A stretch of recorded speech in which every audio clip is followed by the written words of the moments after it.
So you guys are looking at the 1966 Ford Mustang. As some of you probably figured out, I was racing around in my 93, hit second gear on a really loose gravel road, hit a tree really hard, rolled it over, so it's totaled. So I'm driving my daddy's car, one of his cars, 66 Mustang. I'll show you what is powering this thing.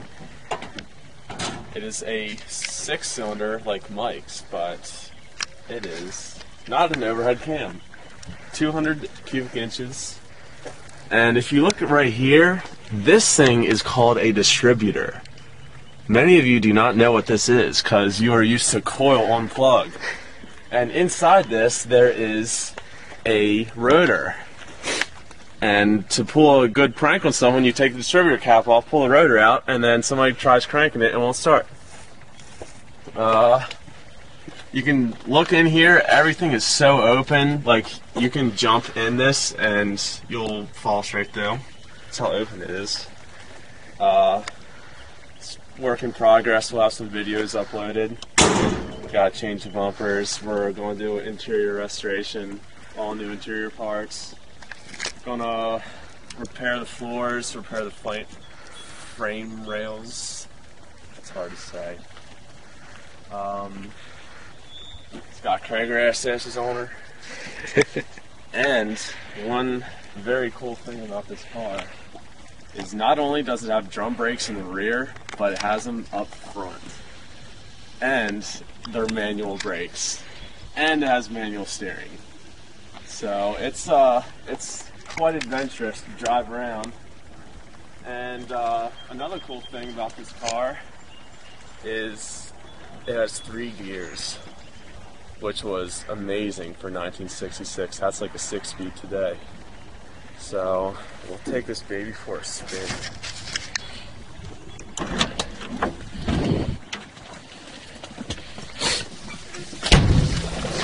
Going back in time. And then this is where the radio would go, but there's no radio.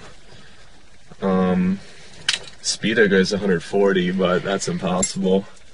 How fast does it go? It goes like 55 on a rare occasion. I think if I go 55.1 miles per hour, it will blow up.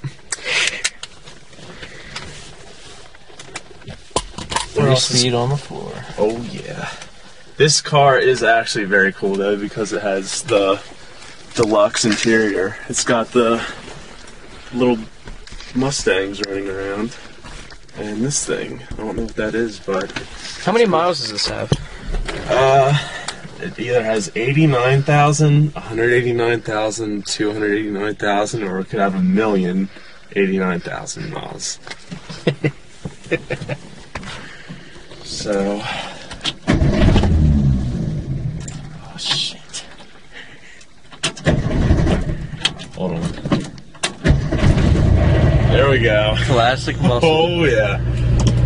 This thing is actually, it's fun to drive. Everybody talks to me about this car like, oh man, I remember these cars. Oh yeah, and if you look right here, there's like a, underneath that white floor panel there is a giant hole. Underneath that thing. We'll fix that. Oh, that's air conditioning at its best. That's Fred Flintstone. That is awesome. Yes. Down there. Is that the only rust on this car? No, it's a bunch of other rusty spots, but I think the only thing we're going to repair is the frame rails and the floors, and then little patches on the quarter panels, and we're just going to leave it like that. We're just going to leave the original 50-year-old paint on it. I actually like the old paint. I do too. It's a cool look. It's not the gay-ass, like, purposefully rusted body panels that some people do. I don't like it. I like a naturally rusted car where it's like a fine wine, it's aged, and it shows many years of just, it's like a story. This car's, oh yeah, that's a 60s horn. This car has so many stories behind it, I wish I could know. But that's just a mystery behind driving an old car. So, are you planning on keeping this 6-cylinder in it? Probably, because that's what my dad wants. But if it was me, I think it'd be cool to put a turbo in this thing. Yeah? But I have another 66 Mustang that you guys will get acquainted with. It's been in the background of a few videos, right? Yeah, it's going to be featured in a couple episodes coming up. We're going to be doing a roll cage, a mini tub kit, a bunch of cool like race car stuff. Mainly, it's going to be a drag car, a nostalgic drag car. It's going to be really cool. I love the nostalgic drag car style, but I'm going to have modern race car technologies, and I'm going to have a individual throttle body setup in it, fuel injection. But it's going to look like it's straight out of 1966. And did you say you're going to put the 5.0 in it, Yep, out of the Mustang you wrecked? Yep, the car I wrecked, I'm taking the 5.0 out of that, putting it in my other 66. It's a good engine because it's got nice pistons from the factory. Just overall a good setup in the rotating assembly. I'm going to put heads on it, a cam. Just a mild build, nothing too serious, probably get 300 horsepower out of it. It'll be a fun car. Eventually I'll be doing something a lot more extreme, but that's going to be a lot of money. And then this is just going to be like a daily driver type Mustang. Yeah, this is the only car I have to drive right now, so I can't do anything too crazy to it. And if you notice, like, you can hear the RPMs are really high, and that's the 3-speed talking to me. Like, you just hear, and I'm like, okay, shift, and it's like, just keeps on going and going. It's okay. But if you viewers ever have a chance to drive around in a 1960s car, it's extremely prehistoric. Like right now I'm hitting the brakes, and it's basically an on-off switch for brakes. But these cars are so much fun to drive, and everybody comes up to you and asks you about it. They love these cars. What's your favorite thing about it? I like it because it's different, because no little punk ass like me drives around the 1966 Mustang every day. And it's just different, and I've always been into 60s cars, primarily Mustangs. Is that Mizzo? No, it isn't. Yeah, it's just, these cars are so cool. The styling is awesome. It's 60s, like it's got chrome, there's metal, like it's actual metal. It's not like plastic coated to the finish, it looks like metal. It was built to last. Yeah, and like all the internal parts, like the linkages are all metal. These cars are built so much, not really better, but it was just a different style back then. Cars were more of like a way of life. Nowadays they're just built to get people to point A to point B, but back then in the 60s, like, cars were so much more popular in the mainstream. So I know a lot of you viewers are into like mainly 90s, 2000s imports, but try to have an appreciation for these older cars, because without these older cars, your cars today would not be here. And plus, these things are just so cool. So I hope you guys like my car, my dad's car. Anyway, so thanks for watching. And there's Brad. Hey guys, this is my other Mustang. You guys just saw the other episode with my dad's 66. Look, it's going to be in the same clip. Oh, it is? Yeah, so start that over. Okay. You should just put that in there anyway. Okay. Well, anyway, this is the previous car is my dad's 66, and this one is mine. I've had this since I was 14. My dad got this for me to get me into cars, and I've been hooked ever since. And it's the same color as the other car. It's called Ember Glow. It's the same year, same body style, but mine came with power steering and a V8, 289 cubic inch. And originally this car would be a little bit faster, obviously, more horsepower. And I've got some stuff for this car already.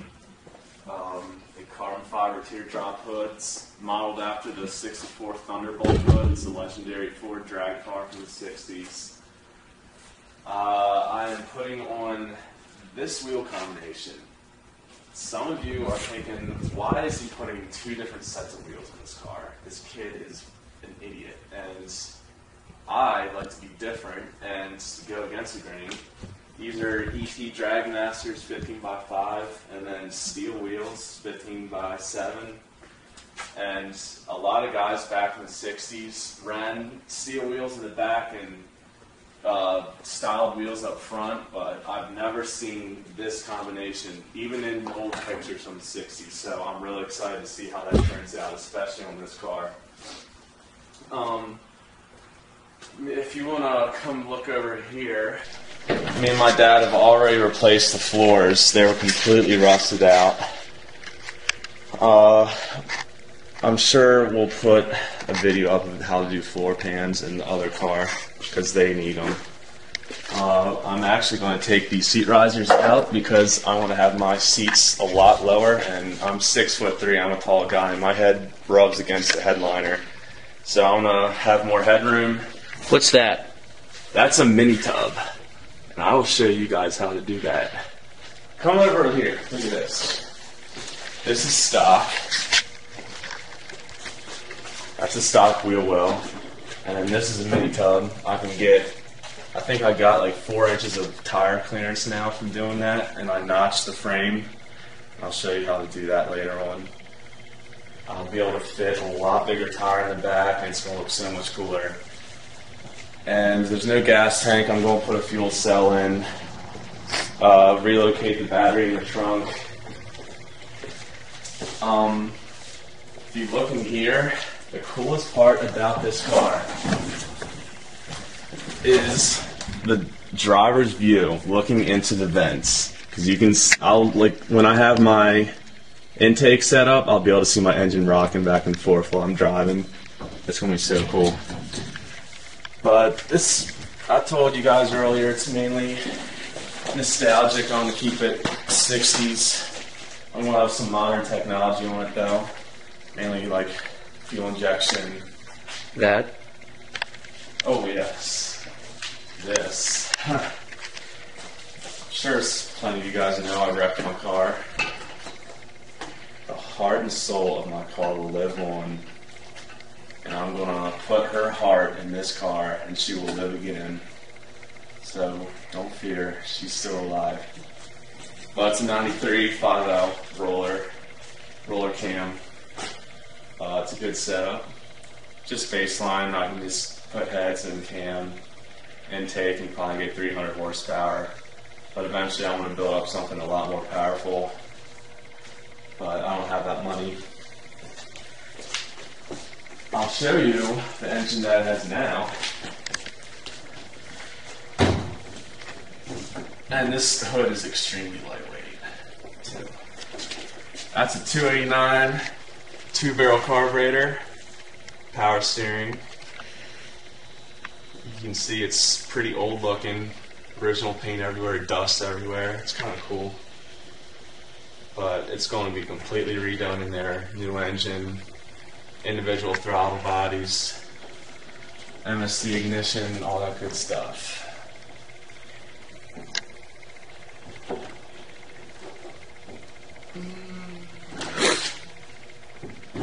So not only do you have the two Mustangs we've already seen, there's another. This one. This one is very special because it's a fastback, and not many fastbacks are made. Carroll Shelby got these and made GT350s out of them. This is my dad's. We're restoring it right now, so it's a little torn apart. But we're going to convert that over to V8 and everything. So we got plenty of Mustangs here at this stable. Oh, and I'll show you another thing. I'll show you how to do a quarter panel repair. Actually, look right here. This is what it is now. Holes and dents everywhere. And if you look over here, so this is a new core panel. I'll show you guys how to do this. Hopefully. It takes a while to do, a lot of patience, and some decent fabricating skills. When you do this, you just can't weld a seam, just like weld and stop. You have to do little tiny spot welds all the way across, or else you'll warp the core panel and it's completely ruined and all your work is done. You have to start over, which I learned the hard way. But I know how to do it right now. And I'll show you guys another thing that we will be doing to this car. And I've never been so excited in my life to do.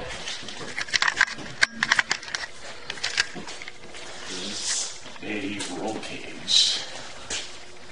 This is a mild steel kit from competition engineering. Yeah, competition engineering. It's an 8-point, but I'm going to do some things. I'm going to modify it, make it my own, and it's going to be a little bit stronger than what the instructions tell me to do. One last thing I'll show you is this.